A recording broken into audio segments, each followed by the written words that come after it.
दोनों ज्ञान में भासता है, लेकिन ज्ञाता इधर और ज्ञेय उधर, दोनों आमने सामने विपरीत रूप में, तम प्रकाशवत विरुद्ध स्वभाव, एक कर्ता एक कर्म के रूप में भासता है।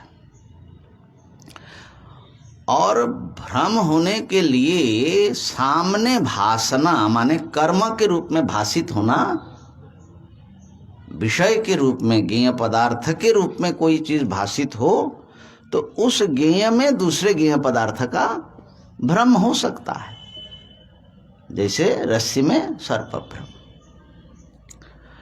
और ज्ञाता कभी ज्ञाता के सामने आने वाला है नहीं, हमेशा ये ज्ञाता अविषयी रहेगा, माने अपने लिए वो कभी ज्ञेय नहीं बनेगा।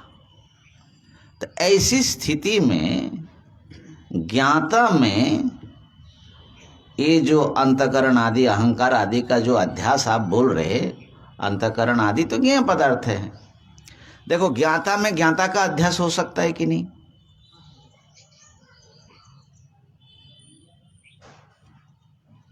क्यों?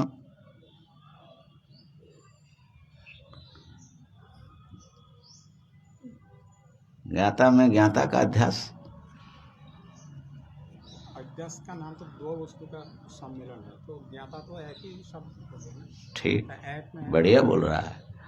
ज्ञाता में ज्ञाता का अध्यास का मतलब क्या है? भाई मिलावट तो दूसरे चीज से ही होगा ना, है? पानी से पानी कैसे मिलेगा? हाँ, और पानी से पानी फिर भी मिल सकता है क्योंकि वो पानी की बूंद बूंद अलग है। यहाँ तो ज्ञाता एक ही है। है ना? और दूसरा जो ज्ञाता हम समझ रहे वो हमारे लिए ज्ञेय है। तो ज्ञाता में खाली कैसे अध्यास होगा? तो ज्ञाता में ज्ञेय भासना ही अध्यास है या उल्टा? ठीक है ना? ज्ञेय में ज्ञेय का अध्यास हो सकता है क्योंकि ज्ञेय अनेक है, लेकिन ज्ञाता में ज्ञाता का अध्यास नहीं हो। तो ऐसी स्थिति में जब ज्ञाता कभी ज्ञेय बनता ही नहीं है, विषय के रूप में आता ही नहीं, उसके विषय में कैसे अध्यास होगा? सब लोग विषय में ही विषयांतर का अध्यास करते हैं, और जुष्मत प्रत्यय माने ज्ञेय विषय का जो अनुभव है उसका अविषय है आपके ज्ञाता। तो इसलिए आप अविषय आपको भी मानना पड़ेगा, ज्ञाता हमेशा ज्ञाता ही है, कोई ज्ञेय होता नहीं हो। तो इसलिए अध्यास नहीं हो सकता। पूर्व पक्षी ने अपनी बात इसे देखो तो बहुत ही मजबूत युक्ति से रखा। अब इसका उत्तर भी उतने ही मजबूती से भगवान भाष्यकार दे रहे हैं, उच्यते करके। तो इसमें जो ये पंक्ति है, न तावदयम एकांतेन अविषयः, ये अत्यंत अविषय नहीं है ये आत्मा। और इसमें तीन हेतु दिया क्यों अध्यास का अधिष्ठान बन सकता है। एक तो अस्मत् प्रत्यय विषय होने से, दूसरा हेतु है अपरोक्ष होने से, और तीसरा होगा नचायम अस्ति नियम करके जो आगे आने वाला है। तीन तर्क से उन्होंने अपनी बात समझाया कि क्यों ज्ञाता में अध्यास हो सकता है, ज्ञाता अध्यास का अधिष्ठान बन सकता है। अच्छा, इस विषय को हम लोगों ने इसमें अभी आ ही रहे, लेकिन एक माने सामान्य अनुभव से आप अपने इस प्रश्न का उत्तर दे दो। ज्ञाता में ज्ञेय का अध्यास होता है कि नहीं है? कहीं देखा कि नहीं आपने ऐसा होता हुआ? आपके अनुभव से बताओ, क्योंकि जब आप अपने अनुभव से बात करेंगे तो उसमें जो मजबूती आएगी, है ना? अपने अनुभव से बताइए, ज्ञाता में ज्ञेय का अध्यास होता है कि नहीं होता है? शरीर का जो अनुभव हो रहा है, मैं शरीर हूँ। हाँ, ज्ञाता ज्ञेय का अध्यास। हाँ, वो तो है, वो तो है। लेकिन और भी बाह्य किसी पदार्थ का। जैसे चश्मा पड़ा है, हम्म उस चश्मा से देख रहे, हम्म लेकिन चश्मे से देख रहे ऐसे नहीं बोलते, मैं देख रहा हूँ बोलते। नहीं, ये तो क्या हुआ ये तो बना नहीं वैसे जयशर को हम बहुत आसानी से समझा दे सकते हैं कि कहाँ ज्ञाता में ज्ञेय का अध्यास होता है। समझाए? ये पुस्तक देख रहे हो, ये ज्ञेय है कि ज्ञाता है? अगर इसका पन्ना हम फाड़ दे तो ये कहाँ कहाँ लगेगा चोट? चोट कहाँ लगेगा बताओ समझ में आया? भगवान शंकराचार्य जी भी समझाएंगे इसे। पुत्रादिषु सकलेषु विकलेषु वा अहमेव सकल विकला।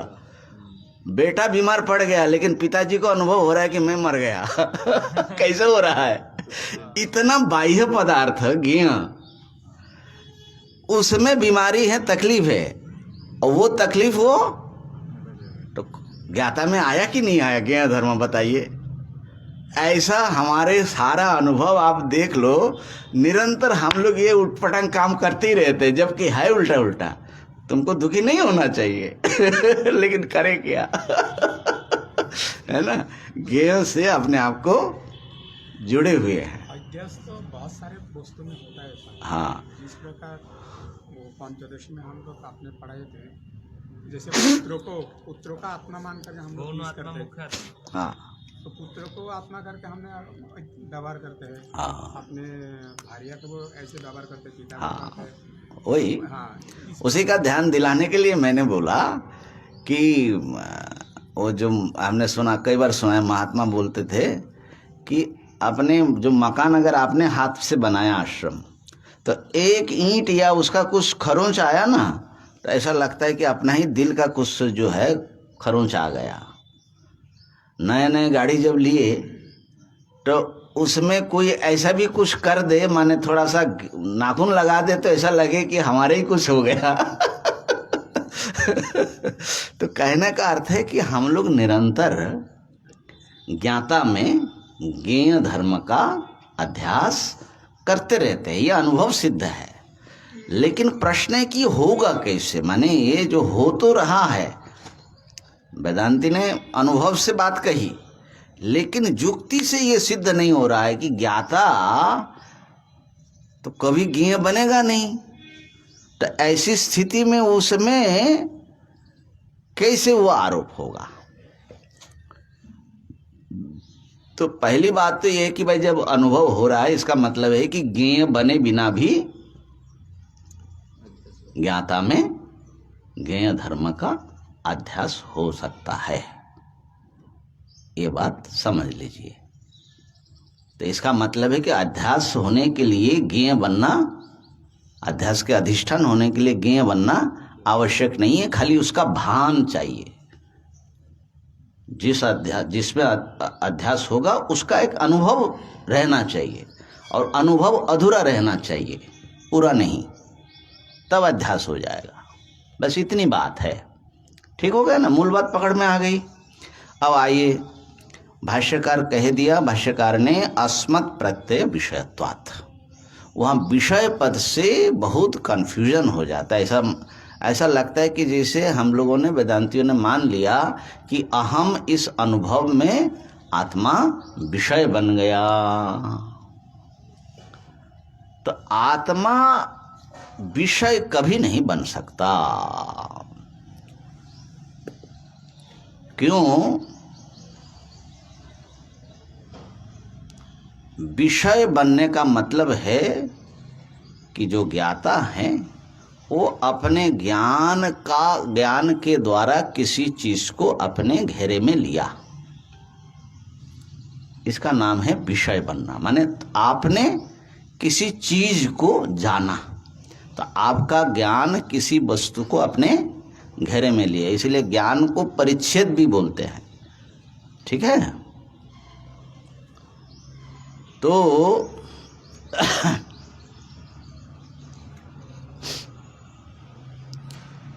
क्या ज्ञाता स्वयं को ऐसा अपने ज्ञान से घेर सकते हैं। ये विचार कुछ हुआ था कल, इसी विषय को ही थोड़ा स्पष्ट समझ लो। तो जब हम लोगों को ज्ञान होता है, कोई भी ज्ञान का जब प्रक्रिया संपन्न होता है, हर ज्ञान में अहम इदम जानामि, 3 पदार्थ उसमें पार्टिसिपेट करते, माने अंश ग्रहण कर रहे हैं। एक होगा जो ज्ञेय पदार्थ, एक होगा ज्ञाता, और एक उनका ज्ञान रूप संबंध। 3 चीज होता है वहां, ठीक है ना।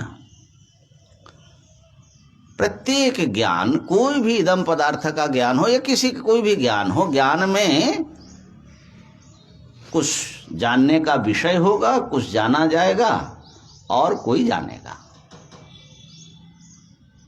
माने ज्ञाता, ज्ञेय और ज्ञान, ये 3 पदार्थ उसमें होगा, तभी जाकर के आपका ज्ञान होगा। और तीनों को ही आप जो 3 पदार्थ उसमें भाग ले रहे हैं, हम बोल रहे हैं, क्या तीनों का अनुभव में भासना हो रहा है कि नहीं हो रहा है? कि बिना भाषे आप बोलोगे? बिना भाषे तो जुड़ नहीं सकते हम। जो हमारे ज्ञान के घेरे में नहीं आएगा उसको हम कैसे बोलेंगे? आपने ये देखा लेकिन उधर क्या है नहीं देखा, तो वो आपके ज्ञान में भासेगा क्या? इसका मतलब है कि तीनों जो हैं किसी ज्ञान में या किसी उस प्रक्रिया में कुछ कहीं जो है तीनों एक साथ में भास तो रहा है। इसको हम लोग साक्षी से, माने त्रिपुटी, प्रमाता, प्रमेय और प्रमाण, तीनों जो है एक साक्षी सत्ता, आत्मसत्ता से प्रकाशित होता है, ये बोलते हैं। ये जो है थोड़ा ध्यान में रखने के लिए।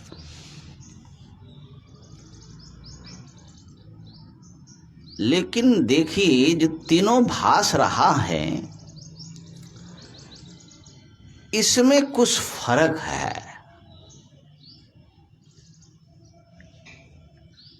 जब आपसे पूछा कि आप कुछ देख रहे हैं, देख रहे हैं क्या?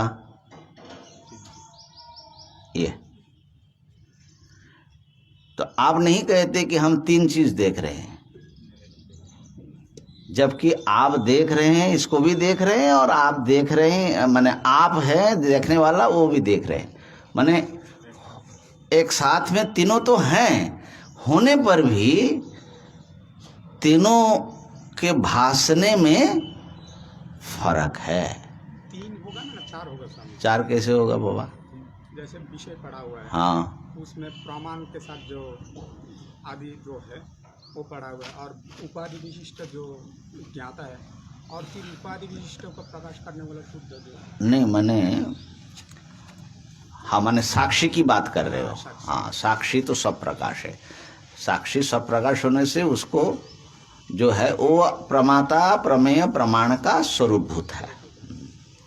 तो साक्षी को अभी थोड़े देर के लिए पीछे रख दीजिए। अभी हम लोग जहाँ प्रमाता, प्रमेय और प्रमाण में हम देख रहे हैं। तो जब हम किसी चीज को देख रहे हैं तो ऐसा मालूम पड़ता कि दर्शन क्रिया का फोकस जो है उस वस्तु में है। माने वो जो उसका अभिमुख, शास्त्रीय भाषा में बोलेंगे कि उसका वो जो अभिमुख है, जिधर वो काम कर रहा है, क्रिया वो हो रही है, वो विषय है। तो ज्ञान रूप क्रिया का जो कर्म है, माने उसका डायरेक्ट जो फल होगा, अर्थात क्या होगा फल इसका? ज्ञात होना किसी पदार्थ का, ठीक है ना। तो ज्ञात जो होता है, जो पहले अज्ञात था फिर ज्ञात हुआ, वो उसका कर्म माना जाता है। किसका कर्म? ज्ञान क्रिया का कर्म। कौन? ज्ञेय वस्तु। हाँ, क्यों कर्म हुआ? ज्ञान क्रिया का वो विषय बन रहा है। हाँ, विषय बना मतलब फल का आश्रय। ज्ञान क्रिया ने कुछ किया, उसमें कुछ किया। क्या किया? उसको ज्ञात किया। तो ज्ञान क्रिया ने जो किया वो है ज्ञान क्रिया का फल। उस फल का ये पदार्थ आश्रय हुआ, इसलिए इसको बोलते विषय अथवा कर्म, ज्ञान क्रिया का कर्म। तो जैसे ये ज्ञात हुआ, ऐसे जानने वाला भी ज्ञात हुआ कि नहीं हुआ? अहम इदम जानामि। तो इसको जैसे इस पदार्थ जो ज्ञात हुआ, ऐसे ही उस ज्ञान के द्वारा ज्ञाता भी ज्ञात हुआ कि नहीं? इदम को तो जाना। हाँ, इदम जाना मी, इदम हाँ। को भी जाना और जाना मी को भी जाना। जाना कि नहीं जाना, वही प्रश्न कर रहा हूं। जाना?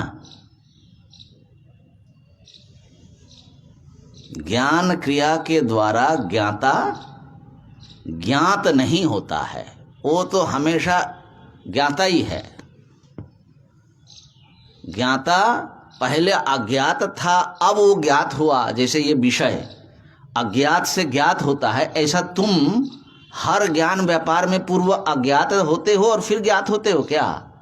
अपने आप के बारे में नहीं होते हो। कोई एक विशेष चीज है, तुम अपने आप को जानते ही हो। कैसे जानते हो वह एक दूसरी चीज है, लेकिन उस ज्ञान क्रिया के द्वारा तुमने जाना, ये बात नहीं है।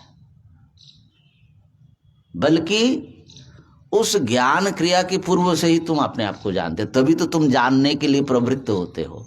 माने ज्ञाता स्वयं को किसी ना किसी रूप में जाने बिना वो दूसरे को जानने में प्रवृत्त कैसे होगा? जैसे मान लो कि आप लेखनी से कुछ लिखना चाहते हो, ठीक है, तो जो लिखना है वो तो आपका कर्म हुआ, लेखनी आपका कारण हुआ, लिखने वाला आप हुआ। तो लेखनी का आप पकड़ कब पाओगे? आपको अपने स्वयं का ही अनुभव, माने सोए रहे हो आप, तो आप लेखनी पकड़ पाओगे? तो इसका मतलब है कि वो लिखने से पहले से ही, जैसे ही लेखनी पकड़ने से पहले से आप अपने आप अपना बोध है। अपना तो है, लेकिन मैं जैसे घट को जानते हैं, तो मैं घट को जानने वाला मैं हूँ। हाँ। ऐसा जो हुआ ये बात नहीं। हाँ, ठीक है, वो देखेंगे कुछ विशेष, वो तो उसके साथ जो संबंध हुआ, वो संबंध उसमें आ रहे हैं अभी। तो क्या हुआ? जैसे हम विषय को जानते हैं, उसको अज्ञात से ज्ञात करते हैं, ऐसे स्वयं को उस ज्ञान व्यापार के द्वारा अज्ञात से ज्ञात अवस्था में लाते हैं। ऐसा किसी को अनुभव में नहीं आता, बल्कि ज्ञान के लिए भी यही बात है, ज्ञाता और ज्ञान दोनों के लिए। इसीलिए ज्ञात विषय जो है वो ज्ञेय पदार्थ ही है। फिर भी बिना जाने, माने ज्ञान का विषय बनाए, बिना कर्म बनाए, उस कर्म के साथ में ज्ञाता और ज्ञान जुड़ता कैसे? हमारे अनुभव में ये कैसे आ रहा है कि अहम इदम जानामि? तो इसका मतलब है यद्यपि वो ज्ञान का विषय नहीं बनता है ज्ञाता, लेकिन ज्ञान विषय बने बिना वो प्रकाशित होता है। इसी का नाम है अस्मत् प्रत्यय का विषय होना। अस्मत् प्रत्यय का विषय कोई ऐसा नहीं, ज्ञाता कोई विशिष्ट ज्ञान क्रिया का व्यापार करके वो अपने आप को जाना, ऐसा नहीं, ठीक है। तो ज्ञाता जो है, जो आपने प्रश्न उठाया, अच्छा प्रश्न उठाया कि इस ज्ञान के ज्ञाता के रूप में हमने अपने आप को महसूस किया।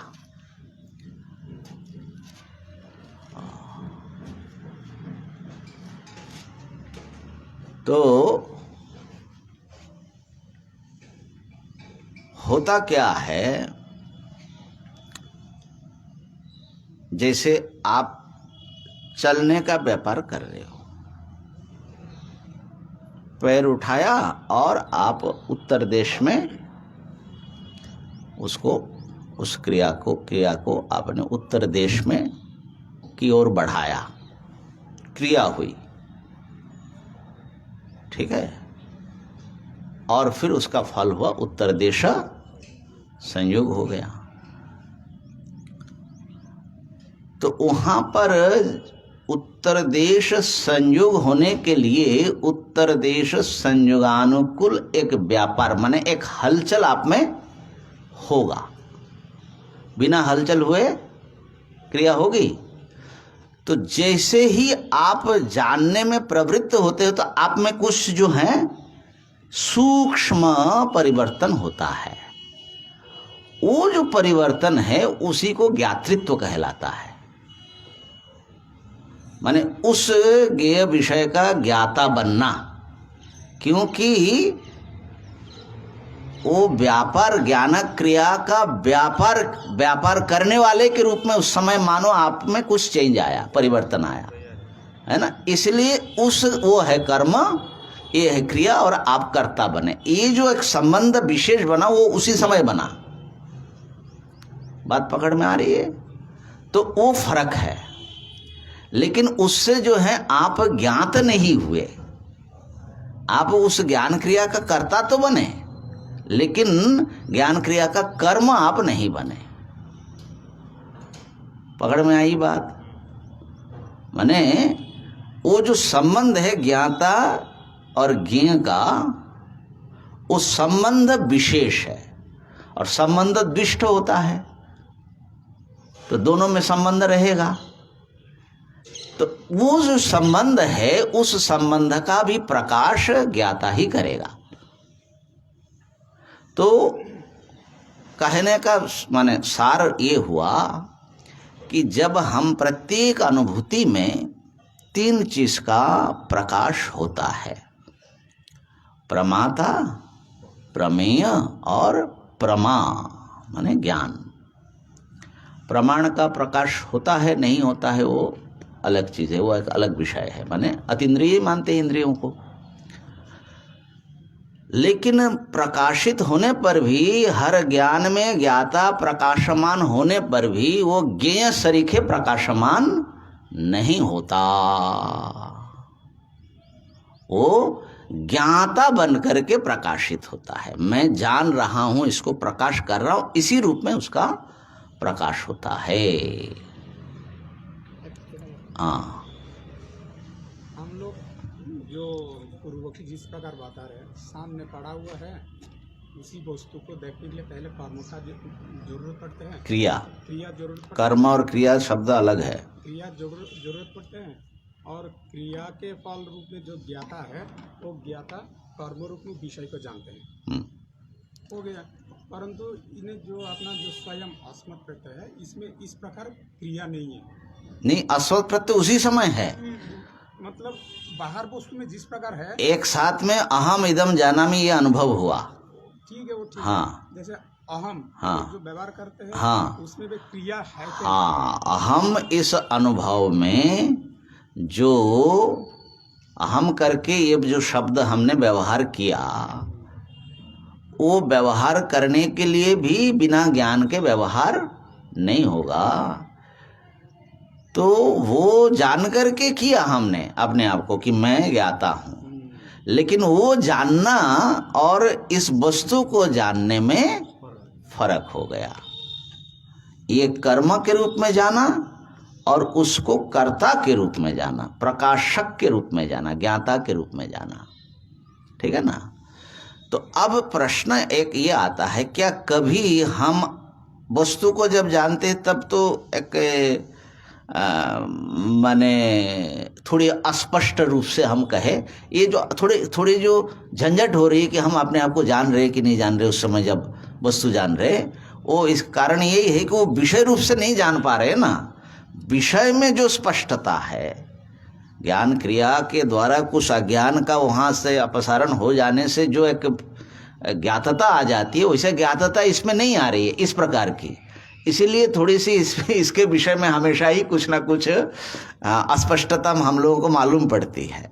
ठीक है ना? वस्तु में जिस प्रकार क्रिया मालूम पड़ता है, हाँ, अहम वस्तु में क्रिया पड़ा हुआ है कि नहीं? हाँ, अहम जो व्यवहार होता है, हाँ, अनात्म वस्तु के साथ तादात्म्य करके अहम जो प्रकाश हो रहा है, मतलब अहम जो हमने बोल रहे हैं, उसमें क्रिया हो रहा है कि नहीं? हाँ, उस पर आ रहे हैं, उसको सुनो।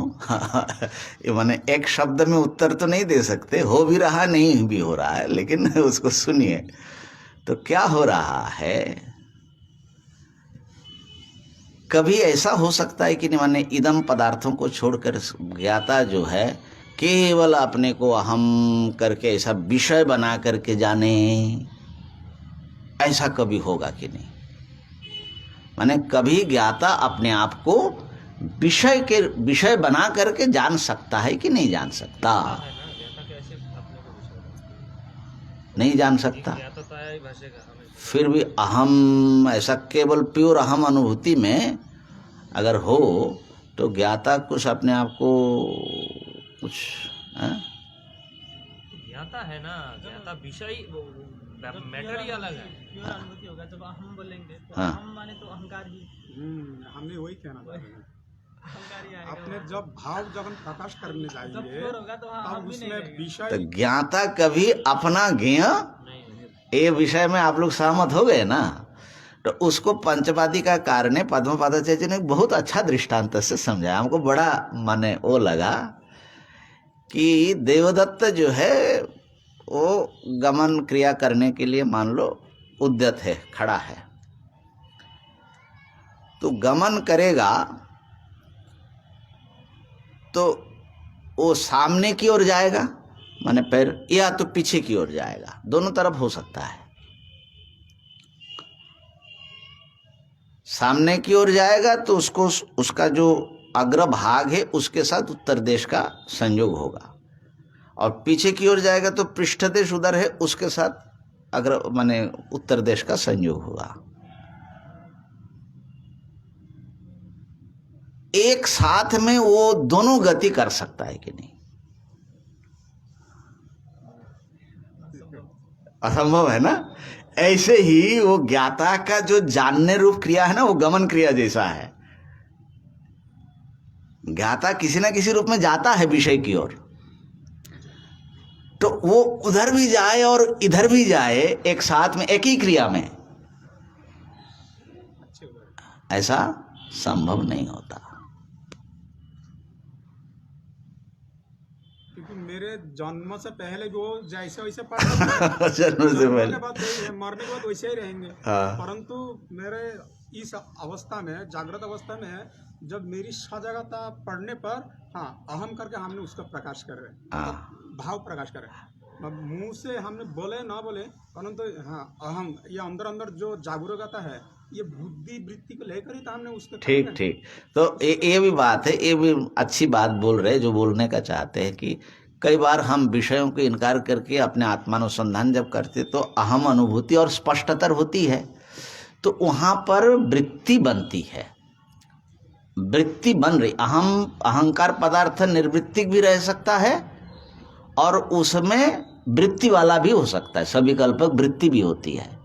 तो सविकल्पक वृत्ति होने से उसमें कुछ स्पष्टता आती है। अच्छा, इस विषय को कभी करेंगे, लेकिन इतना तो हो गया ना कि ज्ञाता स्वयं को ही ज्ञेय बनाने का मतलब है कि वो जो है स्वयं को उधर भी रखे और एक ही क्रिया में दोनों तरफ हो जाए। ज्ञाता को ज्ञेय बना रहा है मतलब दोनों तरफ जाए, ऐसा नहीं हो सकता। तो इसलिए जब वो अस्मत् प्रत्यय का विषय बन रहा है, वो ज्ञेय के रूप में विषय नहीं बन रहा है, तो कैसे वो अपने आप को उसका अनुभव कैसे हो रहा है? तो कहा कि उसका अनुभव हो रहा है, वो ज्ञाता के रूप में अपने आप को प्रकाशित कर रहा है, ज्ञेय के रूप में नहीं। इसी के लिए उदाहरण दिया था कि जैसे जो बल्ब का, मान लो लालटेन तो अब पुराने ज़माने की बात हो गई, जो इलेक्ट्रिक बल्ब है, खास करके जो ट्यूबलाइट वगैरह या जो आजकल एलईडी आ रहा है, तो पूरा ही वो जो है प्रकाश पुंज मालूम पड़ता है ना। तो वो जो प्रकाश है, वो प्रकाश के द्वारा बहुत कुछ प्रकाशित होता है, और वो प्रकाश जो है वहां पर उस शीशे को भी प्रकाश कर रहा है। लेकिन शीशा होने से, माने कांच होने से, वो ट्यूब होने से, अगर ट्यूब निकाल दो तो कैसा प्रकाश होता है, एकदम माने उसमें जो है बहुत बारीक हो जाता है। या बल्ब का निकाल दो तो जो आपके क्या बोलते हैं फिलामेंट में कैसा प्रकाश रहेगा, ठीक है ना। तो अब प्रश्न यह है कि वो शीशा लगाने से प्रकाश विशेष रूप में दिखाई पड़ रहा है, तो विशेष रूप से दिखाई पड़ना प्रकाश का, क्या शीशे ने उसको विशेष रूप में दिखाया कि प्रकाश ही उससे संबद्ध होने से अपनी विशिष्टता के साथ प्रकाश हुआ? दिखाने वाला तो खाली प्रकाश ही हो सकता है ना। प्रकाश्य पदार्थ जो माने विद्युत न हो तो वो कैसे दिखेगा? तो प्रकाशकत्व जो धर्म है वो प्रकाश्य पदार्थ में गौण रूप से तुम कहते हो, व्यवहार करते हो, बात उसमें कोई दिक्कत नहीं कि देखो इस शीशे ने जो है इसको दिखा दिया। लेकिन विचार जब करते हैं तो उस समय प्रकाश जो है वो शीशे को प्रकाश करता हुआ अपने को विशेष रूप से प्रकाशित करता है, ठीक है ना। तो उस समय भी वो प्रकाश्य नहीं बनता, वो प्रकाशक की भूमिका में ही होती है। इसी प्रकार आत्मा अहंकार में विशेष अभिव्यक्त होता है। आत्मा जो है अंतःकरण में विशेष रूप से अनुभव में आ रहा है, व्यवहार गोचर हो रहा है, मैं करके। जबकि आत्मा सब जगह है, लेकिन सब जगह इस समय हमारे लिए व्यवहार का विषय, अपरोक्ष व्यवहार का विषय नहीं बन रहा है। अपरोक्ष व्यवहार हम अपने लिए, ज्ञाता अपने लिए अहम इस अनुभूति में ही पा रहा है। तो ये जो अहंकार है, ये अहंकार जो है वो आत्मा को दिखाता है ऐसी बात नहीं है। वो आत्मा से दिखाई पड़ता हुआ आत्मा भी अपने आप को वहां पर उसके प्रकाशक के रूप में दिखा देता है। ये जो है इसकी विशेषता है, ठीक है। इसलिए कहा गया अस्मत् प्रत्यय विषयत्वात्, माने अस्मत् प्रत्यय में वो एक विशेष रूप से भाषित हो रहा है। स्वयं प्रकाश होने से सर्वत्र उसका भान है, सदा है। लेकिन जब हम लोग अहम इदम जानामि जानामि कहते, उस समय ज्ञाता का कुछ विशेष माने एक रूप में हम लोगों को पकड़ में आता है। तो विशिष्ट व्यवहार का योग्य ज्ञाता बनता है अहंकार से संबद्ध होने से। इसलिए अस्मत् प्रत्यय में वो अस्मत् प्रत्यय का विषय है, माने अस्मत् प्रत्यय में वो विशिष्ट व्यवहार अस्मत् प्रत्यय के द्वारा होता है। तो जब अहंकार से रहित होंगे, हाँ, तब उनका स्वरूप कैसा है? अब वो तो विचार से पता लगेगा कि उसका स्वरूप कैसा है। जब अहंकार को दृश्य कोटि में डाल करके तुम इसको जो है केवल माने अहंकार और इसका जो मिश्रण है, इस मिश्रण को जब आप तोड़ोगे तो ज्ञाता के शुद्ध रूप का अंदाजा लगेगा। वो कौन करेगा? केवल अनुभूति। हाँ, वही कहना ही पड़ेगा, जो उसको जो है अवांग मनसो हाँ, जितना जितना आप उपाधि को हटाते जाएंगे उतना ही वाणी और मन से चिंतन करने का वो विषय नहीं रहेगा, क्योंकि वो तो वाणी मन को भी प्रकाश करने वाला उसके पीछे बैठा हुआ, तो उसे इसीलिए वो जो हैं समस्त हमारी धारणाओं से पारे हो जाता है वो, है ना। तदेव ब्रह्मत्वं विद्धि नेदम यदिदम उपासते। इसका तो समाधान हुआ नहीं समझे। किसका? ये जो व्यवहारिक हाँ में जो अहम बोल रहा हूँ, हाँ उसमें स्वयं प्रकाश अधिष्ठान होते हुए हाँ जो उसमें अहम के लिए कोई क्रिया होता है कि नहीं? हाँ, तो बता दिया ना कि उसमें अहम में जो अहम है ज्ञाता, तो ज्ञाता में दो चीज मिला हुआ है, अंतःकरण और चैतन्य। तो चैतन्य की क्रिया अहंकार में पड़ रहा है, चैतन्य से वो प्रकाशित हो रहा है, और चैतन्य स्वयं को उसके माध्यम बिना क्रिया के प्रकाश करता है। सूक्ष्म रूप में क्रिया पड़ा हुआ है। सूक्ष्म रूप में क्रिया अहंकार में पड़ा है, हाँ, चैतन्य अंश में नहीं। चैतन्य अंश, हाँ, चैतन्य, लेकिन वहाँ तो दोनों ग्रथित है ना। अहम इस अनुभूति में आत्मा अनात्मा दोनों इकट्ठे प्रकाशित होता है ना। तो इसलिए हमने कहा कि एक उत्तर देने से क्रिया होता है नहीं होता है, तो उसके इदम अंश में होता है, और जो वास्तविक चैतन्य अनिदम अंश है उसमें नहीं होता। अच्छा, तो इसी बात को उस दिन जो हमने कल ही शायद ना वशिष्ठ का कोई श्लोक उठाया था, थोड़ा अधूरा उठा था, वो है क्या है, अदृश्यो दृश्यते राहुर गृहीतेनेन्दुना जथा। अब बाद में लिखना, अभी टाइम पूरा हो गया। अदृश्यो दृश्यते राहुर गृहीतेन इंदुना यथा तथानुभव मात्रात्मा दृश्येनात्मा अवलोक्यते। तथानुभव मात्रात्मा दृश्येन आत्मा अवलोक्यते। राहु अदृश्य है, लेकिन अदृश्य राहु जब दृश्य चंद्रमा को पकड़ लेता है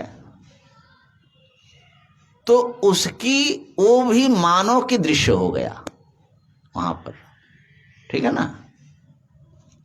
दृश्य को न पकड़ने से वो अदृश्य ही रहेगा, लेकिन जब दृश्य चंद्र को पकड़ लिया तो वो भी दृश्य हो जाता है। ऐसे ही अनुभव मात्र स्वरूप जिसका आत्मा का, तथानुभव मात्रात्मा आत्मा, आत्मा अनुभव मात्र है, माने किसी भी प्रकार से वो दृश्य नहीं है, वो तो अनुभव मात्र है, दृश्य दर्शन रूप है, दृश्य नहीं है। तथानुभव मात्रात्मा दृश्येन आत्मा अवलोक्यते। दृश्य जब वो किसी चीज को जानता है तो उसके द्वारा वो आत्मा का एक अभिज्ञान होता है, ठीक है। पकड़ में आई बात। तो जब जब हम चीजों को देखते रहते हैं, उस हर दृश्य पदार्थ के अनुभव के साथ में अनुभूति स्वरूप आत्मा मानो अपने आप को ज्ञाता के रूप में प्रकट करता रहता है, ठीक है। अच्छा, अब इस अहंकार में या अहम अनुभूति में भी थोड़ा सा ध्यान देना, विषय डाल देता हूं। आत्मा किसी भी प्रकार से अंतःकरण के द्वारा तो वो विषय बनेगा नहीं, ये बात तो क्लियर हो गई, इसमें तो कोई बोलने की जरूरत नहीं है। लेकिन अंतःकरण में आत्मा का प्रकाश भी दो प्रकार से हमें अनुभव में आता है।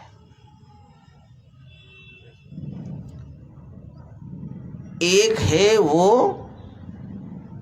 अहम करके ज्ञाता बन करके अपने आप को प्रकाश करता है, ठीक है। और एक है उसमें वो साक्षी रूप में स्वप्रकाश रूप में अपने आप को प्रकाश करता है। सरल शब्द में स्वयं प्रकाश रूप में वो तो सदा प्रकाशमान है, उसकी चर्चा भी करेंगे कल अपरोक्षत्वाच्च में। आत्मा सदा अपरोक्ष है। एक तो अपरोक्ष होने से वो हमेशा प्रकाशित हो ही रहा है, अहंकार में भी वो प्रकाशित हो ही रहा है। साथ साथ उस अहंकार से मानो टकरा करके उसमें वो प्रकाशक बन गया, ज्ञाता माने एक विशिष्ट रूप ले लिया। उस विशिष्ट रूप में माने प्रतिबिंब जैसे प्रतिबिंबित होकर के प्रकाशित हो रहा है। तो अस्मत् प्रत्यय में माने अंतःकरणे स्वप्रकाशत्वेन प्रतिबिंबितत्वेन च भासमानत्वात्। ये जो है हमारे जो वेदांत के चिंतक मनीषियों ने बहुत विश्लेषण करके ये बात कहा कि अस्मत् प्रत्यय में भी आत्मा एक तो अपने आप को विशिष्ट रूप में प्रकाश करता है और एक निर्विशेष रूप में भी प्रकाश करता है। दोनों रूप में उसका प्रकाश हो रहा है। और ये दोनों रूप असल में खाली उपाधि के कारण दो मालूम पड़ रहा है। जैसे एक ही दर्पण, एक ही मुख दर्पण के कारण बिंब और प्रतिबिंब के रूप में दो भाग में मानो विभक्त हुआ, ऐसा होता है। ये भी एक बड़ा विशिष्ट विषय है, गुत्थी है ये चीज, है ना। जब विशिष्ट होता है उस समय शुद्ध भी होता है कि नहीं होता है? नहीं, आपने तो मना किया था उस दिन, विशिष्ट हो गया। अच्छा, एक दंड पकड़ करके कोई दंडी बना व्यक्ति, दंड पकड़ा हुआ है, मेरा दंड ले आते तो अच्छा होता। अच्छा, ये दंड समझ लो। तो ये दंड पकड़ करके मैं दंडी बना, ठीक है। तो जब दंडी बना तो शुद्ध व्यक्ति अब दंडी बन गया। अब मैं तो अब दंडी हूं, शुद्ध व्यक्ति है कि नहीं? शुद्ध किसका नाम है? मिलावट से रहित। तो दंड रहित होना चाहिए। तो दंड रहित व्यक्ति है कि नहीं? दंड रहित व्यक्ति भी इसके अंदर आके दंड दंड पकड़ के बैठा हुआ है ना, उस रूप में वो प्रकाशित कर रहा है। दंड रहित माने दंड नहीं हो पास में, तो दंड तो है ना पास में, उससे क्या, उसके अंदर में ही वो व्यक्ति है। अच्छा देखो, ये जो है ना, अनुभव से बताओ, ये अब मैं शुद्ध हूं कि नहीं, माने दंड की दृष्टि से शुद्ध हूं कि नहीं? शुद्ध है। अब देखना, शुद्ध व्यक्ति मर रहा है। अब बताओ कि शुद्ध व्यक्ति मरा कि नहीं मरा? नहीं मरा। भाई दंडी बन गया तो शुद्ध तो नहीं है, है? इसका निर्णय करके आना कल। ये इसके निर्णय के ऊपर बहुत कुछ बैठा हुआ है, क्योंकि वो विचार जो है वेदांत में भी न्याय में भी इसके ऊपर बहुत होता है। विशिष्टम शुद्धा नातिरिच्यते अतिरिच्यते क्या है? ये लेके उद्धव महाराज जी और स्वामी महाराज जी बहुत लड़ते थे। बोला दंड बाहर आके भंडारा में बैठा है, तो वो दंडी है कि नहीं? किसी ने दूध में थोड़ा सा मधु मिला दिया, हाँ अब कोई कहेगा शुद्ध दूध लाओ, हाँ तो मधु मिला हुआ दूध तो लाएगा नहीं वो, ना, तो अब तो वहाँ शुद्ध दूध नहीं है ना। हाँ, हम सब अपना अपना तर्क रखना प्रस्तुत। तो अगर हमारा ख्याल है कि शुद्ध व्यक्ति भी है और विशिष्ट व्यक्ति भी है, ख्याल नहीं है, हम उसको सिद्ध करेंगे। है ना। असली बात यह है कि आप जो शुद्ध समझ रहे वो शुद्ध नहीं है, वो भी विशिष्ट है। दंडाभाव विशिष्ट व्यक्ति को आप शुद्ध व्यक्ति समझ रहे, समझे ना।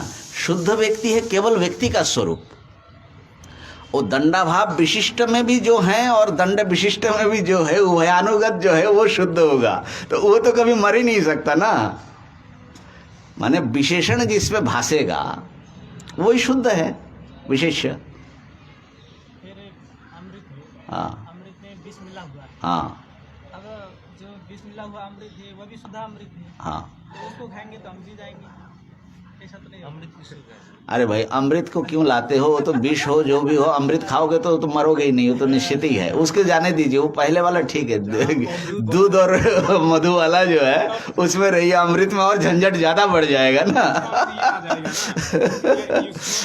ये युष्मत अस्मत ये सब आ जाएगा। तो सुन लो, अभी उपसंहार कर देता हूँ, ये तो आप लोगों को विचार के लिए दिया। तो ये जो अहम करके जो आत्मा का ज्ञाता के रूप में अनुभव हो रहा है, इसमें एक ही साथ में शुद्ध आत्मा का भी अनुभव, निर्विशेष स्वरूप का भी अनुभव इसमें सम्मिलित है, वो भी है। तो दोनों रूप में अंतःकरण में आत्मा भास रहा है। दो रूप माने अपरोक्ष स्वयं प्रकाश होने से अपरोक्षता, और ज्ञाता के रूप में माने अंतःकरण से विशिष्ट रूप में, दोनों रूप में भास रहा है। ठीक है ना? तो अब जब भास रहा है तो उसमें अध्यास होने में कोई दिक्कत नहीं है। ओम पूर्णमदः पूर्णमिदं